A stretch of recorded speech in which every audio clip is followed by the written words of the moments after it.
오늘은 간주 공급을 할 건데 간주 공급 저번 시간에 납배기로 보여드렸죠. 오늘은 이제 목차를 보면서 제대로 한번 해보겠습니다. 간주 공급은 일단 공급으로 간주한다입니다. 공급으로 간주한다, 공급으로 본다 이 정도의 느낌인데 부가가치 세법상 물건을 파는 걸 공급이라고 해요. 그럼 우리가 과세사업자이기 때문에 우리가 파는 물건, 그러니까 물건을 팔면 부가가치세를 걷어서 내야 된단 말이죠. 그럼 우리가 물건을 팔면 부가세를 내야 되는데 물건은 판 걸로 간주한다고 했으니까 부가세를 내라는 소리죠. 그러니까 나름대로 이건 핸디캡이라고 저번에 말씀드렸어요. 핸디캡이에요. 우리한테 안 좋은 겁니다. 그러니까 좀 세법 공부하실 때는 나름대로 좀 그 가치 판단을 넣으시면 좀 좋거든요. 그러니까 이런 건 좀 좋다, 나쁘다 이런 식으로. 저도 공부를 그렇게 했었어요. 그러니까 요거는 좀 좋은 편이다, 나쁜 편이다. 근데 기준을 국세청으로 할 건지 납세자로 할 건지는 확실히 딱 하나 정해놓고 해야 돼요. 납세자 편에 서서 좋다, 나쁘다 이렇게 하든지 국세청 편에 서서 좋다, 나쁘다 하든지. 네, 세법은 국세청 입장에서 생각하는 게 좀 좋긴 하거든요. 그러면 간주공급을 제가 한번 써볼게요. 간주공급은 크게 제목이 4개예요. 크게 4개인데 첫 번째가 근데 간주공급 전에 좀 약간 그 전에 틀을 좀 잡아드리면 네. 일단 과세 대상을 알아야 돼요. 부가가치세법상. 그리고 그 세법이 여러 개 있어요. 세법이 25개인가 있을 거예요. 세금이 25개니까. 그러면 다 세법이 다 있을 거 아니에요. 그러면 그 세법끼리는 어떤 느낌이냐면 우리가 국가끼리 법이 다 다르잖아요. 그러니까 그 다른 세법 있잖아요. 부가가치세법, 소득세법 뭐 이런 느낌으로. 그러면 이 둘은 별개입니다. 그냥. 알겠죠? 그러니까 지금은 부가가치세라는 나라 안에 와 있는 거예요. 그러니까 여기 무조건 부가가치세 이야기만 하는 거야. 절대 다른 세법 이야기 안 합니다. 알겠죠? 부가가치세, 과세 대상. 그러면 국세청 입장에서 자, 네가 이런 행위를 하면 난 너한테 부가가치세를 과세할 거고 너는 갖고 와. 이 말이에요. 자, 그럼 이 과세 대상을 한번 볼게요. 첫 번째, 우리 입장에서 재화의 공급. 요건 뭐 당연하죠. 우리 제품 팔잖아요. 그럼 제품을 팔면 부가세 갖고 와라. 제품이든 상품이든 상관없다. 네가 재화를 팔았다면 머천다이즈든 굿즈든 팔았으면 부가세 갖고 와라. 그 다음에 용역의 공급도 있죠.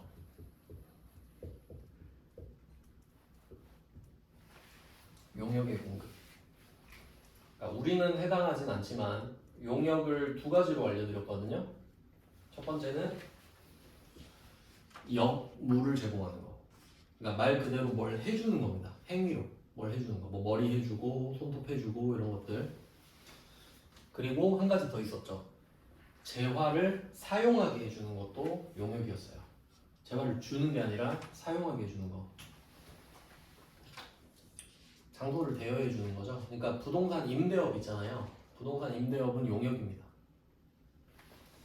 네, 그 다음에 한 개 더 있어야 돼요. 그 부가가치세법, 우리는 뭐 따로 하진 않았지만 그 회계에서 설명을 해드리죠. 그 소비지국 과세원칙. 소비지국 과세원칙. 그러니까 국가 간의 거래를 하잖아요. 국가 간의 거래를 할 때 문제가 국가가 두 개라는 겁니다. 그러니까 한 국가 안에서 두 회사가 거래를 하면 어차피 한 나라니까 넌 이렇게 하고 넌 이렇게 하면 되죠. 국가가 통제를 하면 되죠. 근데 국가가 두 개야. 그럼 국가 둘 다 이제 좀 갈등이 생기니까 야 어떡할래? 우리 둘 다 부가세 거둘 순 없잖아. 그러면 소비지국에서 하자. 너가 해. 난 0% 할게. 네가 때려. 너네 나라 세법대로.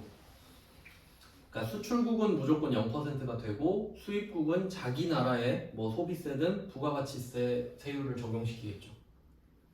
이게 소비지국 과세 원칙이거든요. 그러면 부가가치세 일단 우리나라도 소비지국 과세 원칙이기 때문에 그럼 우리가 수출하면 0%. 그럼 우리가 수입하면 부가세를 걷겠죠 우리가. 그러면 이거 재화 수입이잖아요. 그럼 재화 수입도 과세 대상이지. 이렇게 자연스럽게 이어지는 거라고.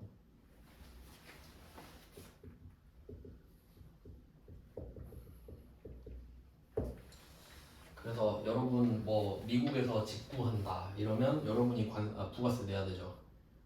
관세도 내야 되고. 왜? 소비지구 과세 원칙이니까. 실제로 일어나고 있는 일이죠. 네, 이렇게 되는 겁니다. 그러니까 과세 대상은 이 세 개인 거예요, 세 개. 자, 근데 우리한테 해당되는 게 뭐겠어요? 우리는 용역의 공급은 안 합니다. 맞죠? 그냥 세법상 그렇다는 거지. 그러면 우리한테 해당되는 거는 일단 재화의 공급 해당되죠. 그 다음에 재화의 수입도 해당될 수 있죠. 원재료 같은 거 수입할 수 있잖아요. 이 정도 되겠네요. 자, 근데 수입은 뭐 수입도 그렇게 하는데 지금은 이거는 사는 거고 이거 파는 거죠. 지금 간주 공급 이야기 하니까 위쪽에서 나오겠죠. 자, 그럼 여기서 갈라지는 겁니다. 과세 대상에서. 그러면 이 재화의 공급은 두 개로 나눠지거든요. 첫 번째가 실질 공급입니다.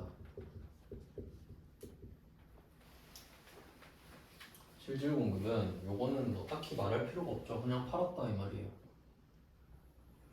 물건을 팔았어요. 그럼 누가 봐도 공급을 한 거죠. 부가세 내라? 네 하고 내면 되죠. 실질 공급. 그러니까 요거는 이슈가 되지 않죠. 얘는 그럼 뭐 팔았건 부가세를 내면 되겠다. 근데 문제는 간주 공급이죠.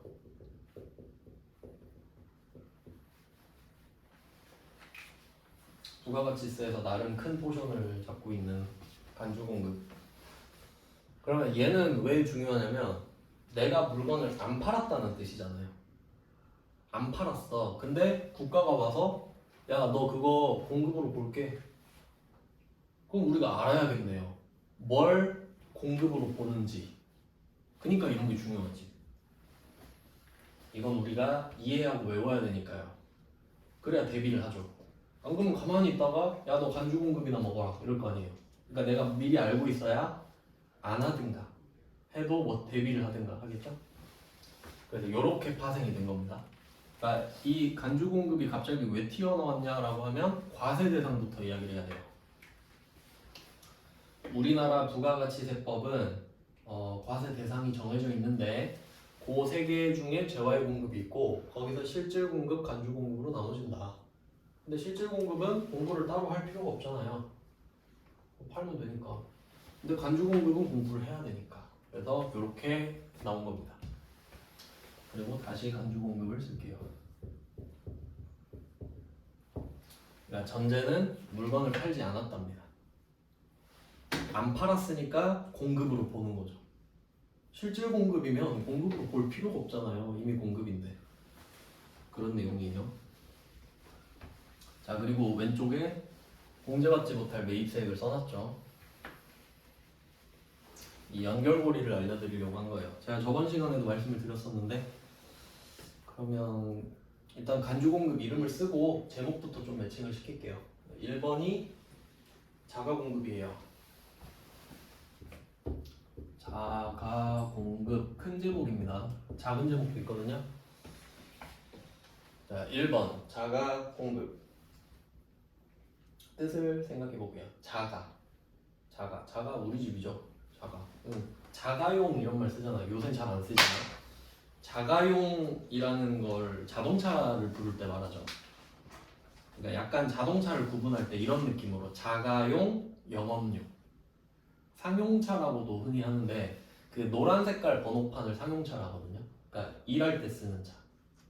그럼 그냥 상용차가 아니고 우리 집에서 타는 거예요를 강조할 때 자가용이라 그러지. 그러니까 자가는 나를 위한 거예요. 그러면 자가 공급은 뭐냐? 내 사업을 위해 공급한 거예요. 그러니까 내가 나한테 공급한 거지. 내 사업에다가 공급을 한 거예요. 근데 국세청은 취지를 따지지 않죠. 그러니까 야, 너가 그 물건을 팔면 부가세를 내야 되는데 왜 그걸 네가 갖다 써? 그러면 갖다 쓰는 건 그래. 근데 부가세 내놔. 이거겠잖아요. 자가 공급이. 그럼 자가 공급에는 3개가 있거든요. 그러니까 얘가 제일 중요해요. 자가 공급이. 이 안에 3개가 있으니까. 여기서 또 작은 제목합니다. 작은 제목 면세 사업. 이게 책마다 조사가 조금씩 다른데 저는 좀 약간 좀 맞춤법 중이어가지고 여기 책에는 지금 에듀윌 거 보고 있는데 19년도 책이에요. 19년도 이게 면세 사업의 전용 이렇게 써 있거든요. 그냥 제 생각으로서는 못 믿으실까봐 그냥 책 펴놓고 하는 거예요. 자, 면세 사업으로 전용으로 하겠습니다.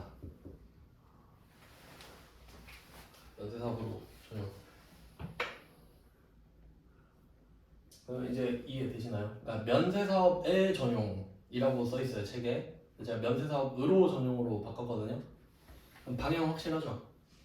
면세 사업으로 가는 거 확실해요. to예요, to. 자, 전용금 해서 전용. 전환해서 사용. 그러니까 뭐 누구 전용 이런 게 아니라 뭐 남자 전용, 여자 전용 이런 게 아니라 전환해서 사용한다고. 면세 사업으로 전환해서 사용한다고.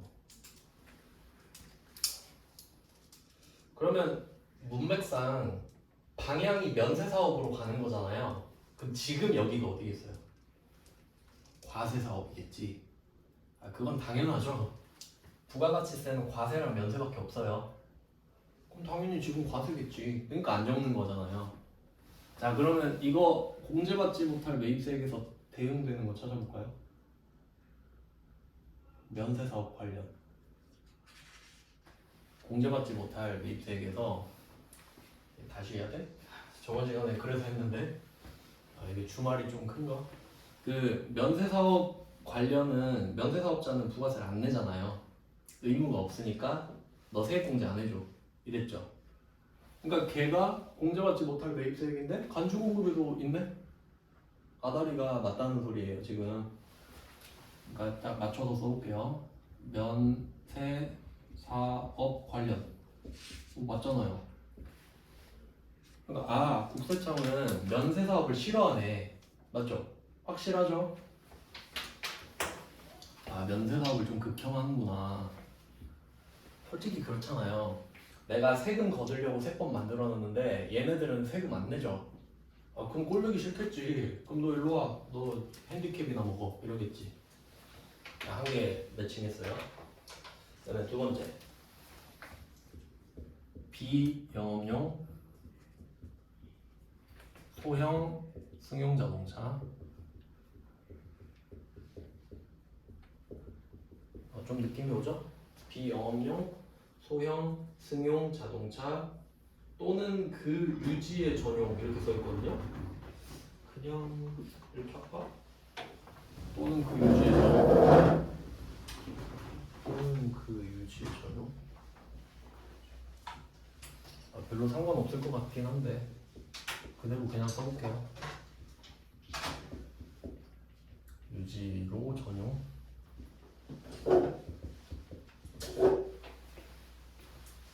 요거는 딱 있잖아요 얘 자꾸.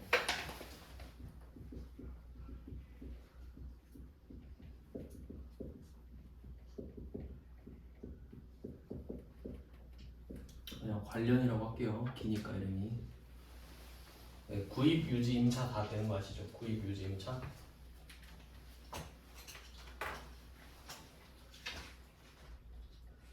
얘는 이제 차이가 있다면 그 공제받지 못할 매입세액은 구입 유지 임차잖아요. 구입 유지 임차.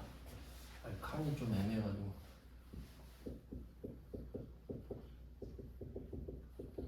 왜냐면 이 셋 다 돈이 들잖아요. 사는 것도 돈 들고 유지하는 것도 돈 들고 임차하는 것도 돈 들죠. 그러니까 다 매입세액으로 뺄 수 있지. 근데 얘는 공급이잖아요. 그럼 임차는 안 나오겠죠. 임차가 공급이야? 내가 나한테 막 빌려줘? 그럴 리가 없잖아요. 그러니까 얘는 차를 주거나 그러니까 차를 유지할 때 그러니까 예를 들면 내가 자동차 회사예요. 자동차 제조 회사. 현대자동차야. 그럼 자동차를 살 필요가 없죠. 실제로 현대자동차 그 회사는 현대자동차밖에 못 들어가잖아요. 그 옛날에 초창기 때 여기 그 기아자동차 1차 벤더 임원이 여기 다녔거든요. 저보다 어렸는데 그래서 그 회사를 놀러 간 적이 있어요. 근데 그 사람이 기아자동차 1차 벤더, 그러니까 1차 하차원이잖아요. 거기는 전부 다 기아자동차입니다. 기아자동차 공장에 기아자동차밖에 못 들어가요. 그러니까 기아자동차 관련된 사람은 다 기아자동차밖에 못 사요. 못 들어가니까. 그러니까 K3 하나 사놓고 벤츠 사고 뭐 이런 식이겠지. 하여튼 뭐 그런 식인데, 그러면 내가 자동차 회사면 차를 살 이유가 없잖아요. 그럼 내가 나한테 공급하면 되지. 그랜저 신형 하나 갖고 와 하면 그냥 갖다 주겠죠. 그러니까 그게 소형 승용 자동차로 전용한 거예요. 두 번째, 우리가 정유회사예요. 이제 정유회사. 그럼 정유회사 회장님이 이제 뭐 람보르기니를 탄다 합시다. 야, 고급류 좀 갖고 와, 이럴 수 있죠. 그럼 그건 유지로 전용하는 거 맞죠? 그러니까 차를 공급하거나 유지비를 공급하거나, 그러니까 기름 아니면 카센터 수리 공짜로 하거나 뭐 그런 거일 거 아니야. 근데 임차는 없겠잖아요. 임차를 공급하진 않겠지. 그냥 공급하면 되는데. 그래서 여기서는 비영업용 소형 승용 자동차, 비영업용 소형 승용 자동차 이렇게 나옵니다. 임차가 없는 이유를 설명해 드렸고, 그 다음에 1번에 3번은 판매 목적 타사업장 발주. 요거는 제가 다른 색깔로 쓰겠습니다. 판매 목적 타사업장 반출. 판매 목적 타사업장 반출.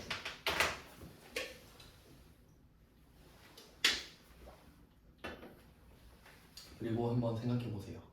우리가 이 말을 들어본 적이 있는지. 들어본 적이 있으면 안 돼요. 배운 적이 없기 때문에. 예습하셨으면 있겠죠. 그럼 보세요. 이게 없잖아요. 그러니까 다른 색깔로 썼죠. 그리고 기본 개념을 좀 생각해보고. 기본 개념. 자, 공제받지 못할 매입세액이랑 간주 공급이랑 취지가 같죠. 엿먹어라잖아요. 엿먹어라 이거죠. 난 그거 싫으니까 꺼져 이거죠. 세액 공제 안 해줘. 야, 너 그 물건 판 거야. 부가세 내놔. 그러니까 키워드 자체가 핸디캡입니다. 핸디캡. 손에다 씌우면 잘 못하잖아요. 핸디캡. 그러면 간주 공급은 이미 핸디캡을 주려고 만든 거예요. 그러니까 매입세액 공제랑 아다리가 맞는 거지. 둘 다 결이 맞잖아요 지금. 너도 손해를 끼칠 거니 나도 그런데 서로 친하죠. 근데 얘는 없죠. 그 말은 얘는 핸디캡의 의도가 아니라는 소리입니다. 그렇게 이해를 하셔야 맞지. 그러니까 얘는 핸디캡의 의도가 아니구나. 그럼 얘는 왜 있을까? 이렇게 궁금해하면서 공부가 시작되는 거예요. 얘는 다른 색깔로 적었고요. 얘는 짝꿍이 없죠. 그 다음에 이제 큰 1번이 끝났어요. 3개니까. 그 다음에 이제 큰 2번으로 가거든요. 큰 2번이 개인적 공급입니다.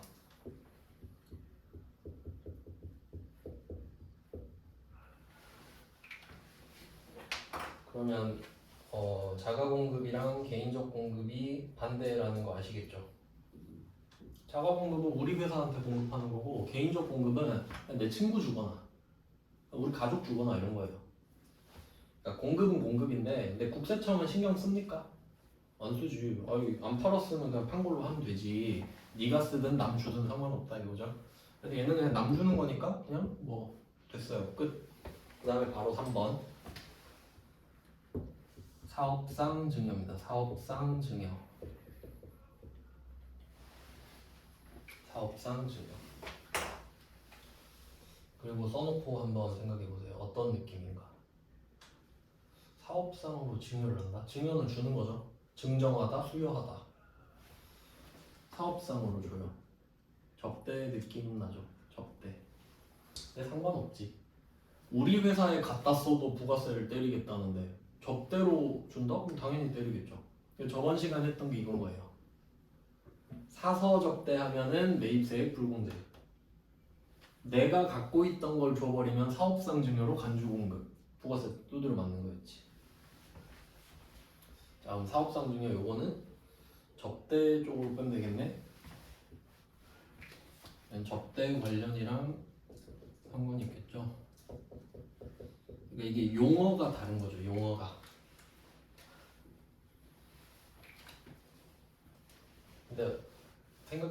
같은 거잖아요. 사업상으로 증여를 하든 접대를 하든. 그 다음에 마지막 4번. 4번은 좀 불쌍한 케이스인데 4번은 폐업한 망하는 거죠. 폐업 시 잔존재화. 폐업 시 잔존재화. 그럼 얘는 폐업을 해야 되기 때문에 매입세액은 그게 없겠죠. 우리가 물건을 사는데 내가 갑자기 사다가 폐업하진 않잖아요. 그러니까 요거는 이제 짝꿍이 없지 얘도. 얘는 대응이 될 수가 없죠. 뭐 이 정도 되겠네요. 여기 있는 것도 있고 없는 것도 있는데 대충 이제 큰 틀은 맞아 떨어지는 게 있다라는 게 핵심입니다. 그러니까 뭐 이건 저번 시간에 했으니까 다 적진 않고요. 맞는 것만 적었습니다 지금. 그래서 결과적으로 간주 공급의 항목은 6개가 있는 거죠. 1번의 하위 3개랑 큰 2, 3, 4 이렇게니까. 이거 보고 물론 4개라고 해도 되긴 하는데 더 복잡해지잖아요. 그러면 한번 점검을 해보죠. 자가 공급은 우리 회사에다가 공급을 하는 거예요. 우리 회사에다가. 그럼 한번 맞는지 볼게요. 면세 사업으로 전용. 우리 회사가 과세 사업장도 있고 면세 사업장도 있어요. 2개 있어요. 그럼 과세에다가 쓰다가 면세로 넘길 수 있죠. 그럼 내 사업에다 쓰는 거 맞잖아. 그럼 자가 공급 통과. 맞죠? 두 번째, 자동차 한 대 갖고 와봐. 사장님 타신대. 하면 자가 공급 맞죠? 사장님이 타면 자가 공급. 사장님 아드님이 타신대. 하면 개인적 공급. 사장님 거래처 주신대. 하면 사업상 중요. 근데 우리 망했대. 이러면은 자, 봐봐요. 망했어요. 그래서 100대 깔아놓고 망한 거야. 그러면 국세청은 어떻게 해요? 손가락만 빨다가 아 저거 팔면 부가세 내야 되는데 근데 망해버린 거야. 그럼 가서 야, 좀 안쓰럽지만 부가세 내라. 너 원래 팔면 부가세 내야 되잖아. 뜯어가요. 폐업시 잔존재화예요. 망해도 돼요. 왜냐면 악용할 수 있잖아. 아 저 망했어요. 배째세요. 이래버리면 그럼 다 안 내게? 그럼 몰래 팔 수도 있잖아요. 그러니까 폐업시 잔존재화도 하는 게 맞죠. 그러니까 이렇게 생각하면 돼요. 자, 잘 보세요. 우리가 A예요. 우리가 800원을 샀어요. 재료를 800원 샀어요. 그럼 부가세를 80원 돌려받았어요. 돌려받은 거야. 국세청은 요걸 지금 해준 겁니다. 우리한테. 왜냐면 우리가 이 800원을 들여가지고 1000원짜리 물건을 만들어서 파는 회사거든요. 자, 그럼 얘가 세액공제를 받았죠 지금. 먹을 거 다 먹었단 말이에요. 근데 요렇게 해놓고 팔면 100원을 거두면 자 국세청은 이득을 보죠. 남는 장사잖아요. 자 근데 자가 공급을 해버렸어요. 지 회사에다 갖다 쓴 거야. 그럼 할 말 있죠. 야 내가 80원 빼줬잖아. 100원 갖고 와. 그러니까 네가 쓰는 건 알겠어. 그래 써. 근데 부가세는 갖고 와. 그럼 납득되죠? 여러분이 국세청이 돼봐요. 여러분도 그럴 거예요. 그럼 그냥 네 사업에 썼는데 어쩔 수 없네 이러겠어요? 그럼 지 사업에 다 써버리지. 두 번째, 개인적 공급. 사장님이 친구 준대. 100원 갖고 와 이러겠죠. 그 친구 주고 100원 갖고 와. 접대한대. 접대하고 100원 갖고 와 이러겠죠. 마지막 망했어요. 야 망했어? 100원 갖고 와 이런다고. 본전 회수해야 될 거 아니에요.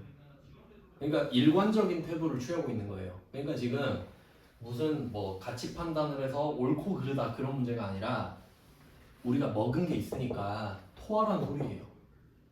그냥 그건 거야 다. 근데 우리가 납득을 못하니까 그냥 적어준 거지. 그냥 이렇게 되면 네가 부가세 내야 되거든. 근데 우린 그걸 이해하면 되잖아요. 왜 그렇게 하는지. 그래서 이제 좀 기준을 잡아드릴게요. 간주 공급의 특징을 보여드리겠습니다. 2가지 특징이 있거든요. 첫 번째는 세금계산서 발급 의무가 없습니다. 세금계산서를 발급하지 않아도 됩니다. 세금계산서 발급을 안 해도 돼요.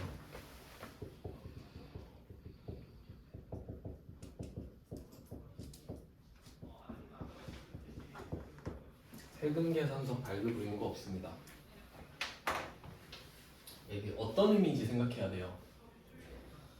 그럼 여러분이 직접 간주 공급이 하는 입장이 돼보는 거죠.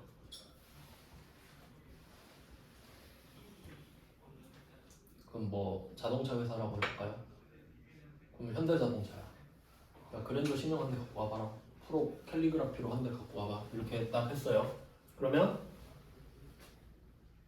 줄 수 있죠. 근데 걸린 거야, 간주 공급으로.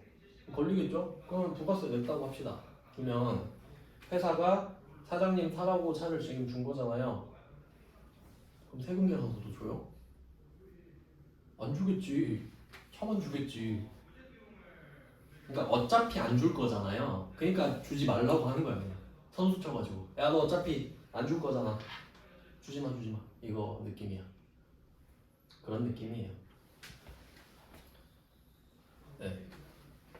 안 줄 거니까 주지 말라고 하기. 그럼 서로 기분 안 나쁘죠. 그냥 차만 주라고. 부가세만 갖고 오고. 어차피 취지가 부가세를 뜯겠다는 거지 절차적인 문제를 짚고 가겠다는 소리가 아니거든요.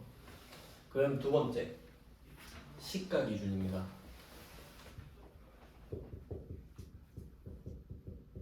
시가 기준입니다. 시가. 자, 이걸 또 뭐 이거 백날 적어놓고 외워봤자 또 안 되겠죠. 저번 시간에 그래서 예시를 들어드렸잖아요. 기억나죠? 내가 300원짜리 물건을 사서 접대하는 경우가 있었어요. 그럼 330원 주고 사갖고 30원을 못 돌려받아서 30원을 손해보는 경우, 그게 공제받지 못할 매입세. 그럼 걔는 300원에 샀으니까, 그럼 330원에 사서 30원을 손해보잖아요. 근데 얘는 지가 200원에 팔았죠. 그러니까 200원에 사온 걸 300원에 파는 회사인데 그걸 접대를 해버리잖아요. 그러면 얘는 200원 손해보죠. 원래 접대비로. 근데 부가세는 얼마 낸다고? 30원이었죠.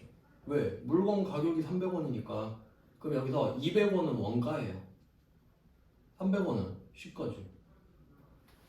네가 얼마에 사왔는지 난 관심 없고 네가 파는 가격에 부가세를 때리겠다. 그게 형평성에 맞잖아요. 그러니까 원가는 어차피 알려줄 필요도 없고 누가 원가 알려달라고 알려주나요? 안 알려주지. 그러니까 그럼 시가로 하자. 깔끔하게. 어차피 너 시가로 파니까. 그래서 이름이랑 매칭하는 거 알려드릴게요. 자, 보시면은 간주 공급이죠. 공급. 자, 공급이죠. 공급은 파는 거죠. 파는 거. 그 원가로 팔아요? 시가로 팔아요? 누가 원가로 팔아? 그럼 장사를 왜 합니까? 그건 자원봉사잖아요. 그러니까 시가야. 맞죠? 공급이니까 시가지. 누가 원가에 팔아? 그러니까 이런 걸 이해하는 거라고요.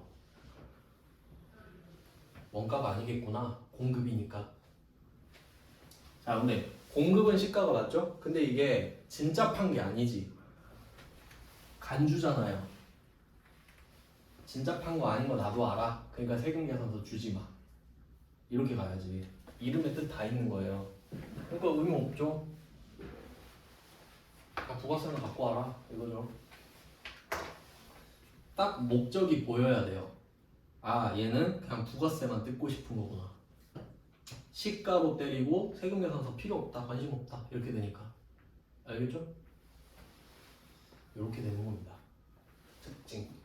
자, 그러면 얘가 지금 남아있거든요. 한번. 얘는 그 의도랑 다르다 그랬죠. 그럼 확실히 핸디캡 느낌 나죠?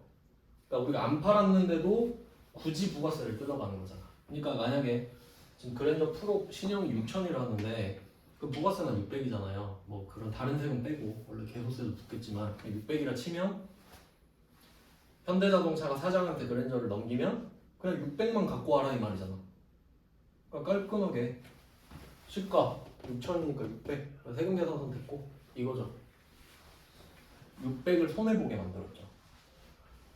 왜냐면 이게 그 두 가지 개념이 있는데 간주 공급에 해당하려면 두 가지가 적용돼야 된다 보시면 돼요. 전제가 간주 공급이 되려면 첫 번째는 매입세 공제 받아야 돼요.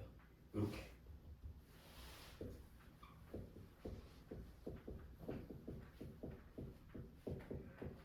공제를 받았었어야 돼요. 이게 전제입니다. 전제.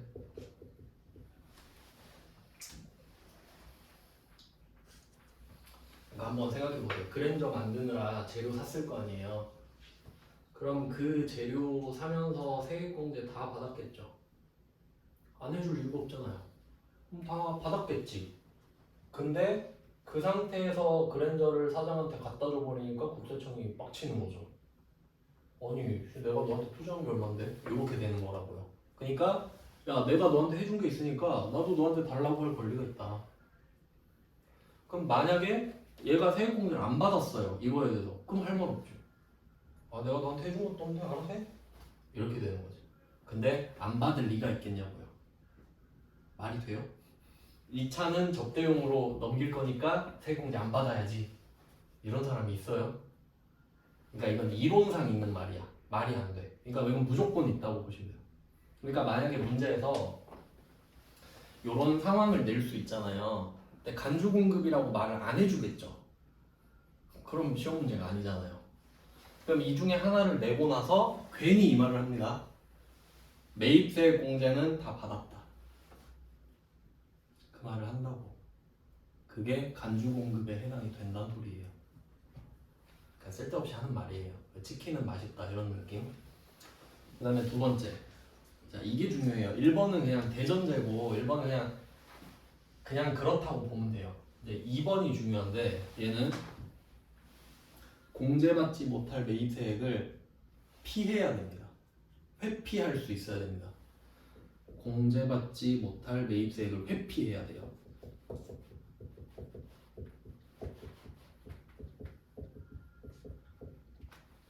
이건 그냥 제가 만든 말인데 이 두 가지가 다 돼야 됩니다. 그럼 무슨 말인지 한번 정리를 해볼게요. 자동차라고 해보겠습니다. 자동차.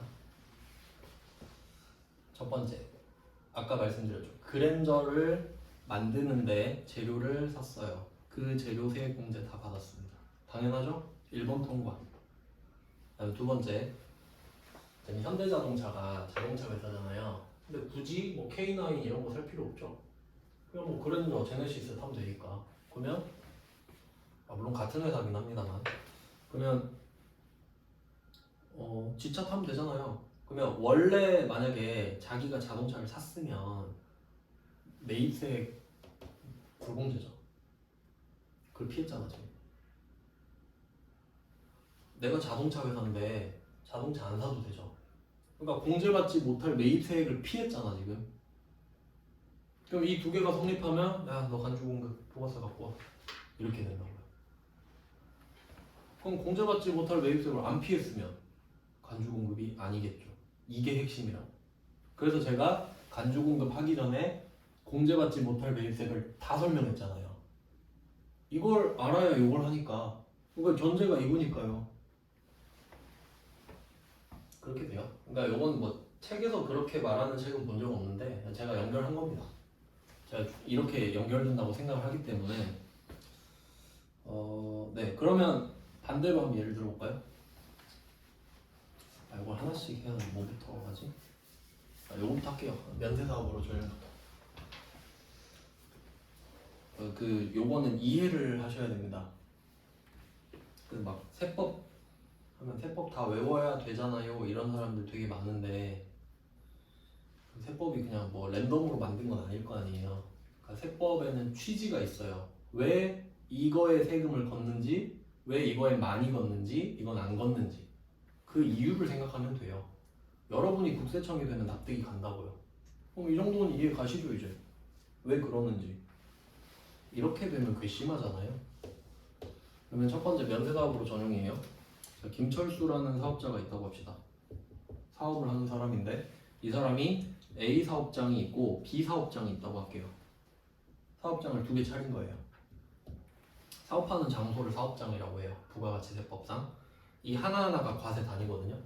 그러니까 약간 사업장은 어떤 느낌으로 보시면 되냐면 자식 같은 느낌이에요. 그러니까 김철수가 A 사업장, B 사업장 있잖아요. 그럼 둘 다 김철수 거죠. 그럼 A, B가 같나요? 그건 아니지. 그러니까 내 자식이 두 명 있어도 얘 둘이 뭐 샴쌍둥이는 아니잖아요. 그냥 A 따로 B 따로죠. 그런 느낌이라고. 사업자 등록을 따로 한다는 소리입니다. 자식도 주민등록 따로 하잖아요. 사업장도 따로 한다고요. 그러면 따로 이렇게 두 개를 했다고 해요. 그러면 이게 과세 사업장, 이게 면세 사업장이라 합시다. 뭐 이렇게 법인 이렇게 차렸다고 할게요. 법인 두 개. 자기 이름으로 하나밖에 못하니까 사업자를. 그럼 법인 두 개를 딱 차리고, 자 과세, 내가 면세 사업장에 뭐가 하나 필요해요. 1,000원짜리 물건이. 자 그러면 1,000원짜리 물건을 샀어요. 부가세가 100원이 붙어요. 그럼 요거 100원 돌려받아요? 못 돌려받지? 면세 극혐한다니까요.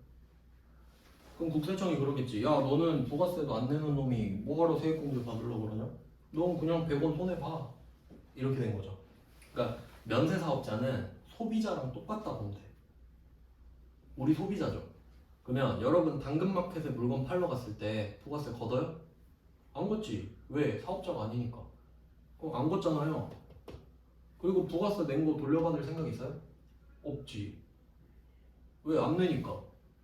이거랑 똑같아요. 면세 사업자는. 그러니까 면세 사업자를 소비자라 생각하면 돼. 우리도 세액공제 안 받잖아요. 얘도 안 받지. 이해됐죠? 근데 김철수가 생각해보니까 나 과세 사업장도 있는데 그럼 이 생각을 하겠죠.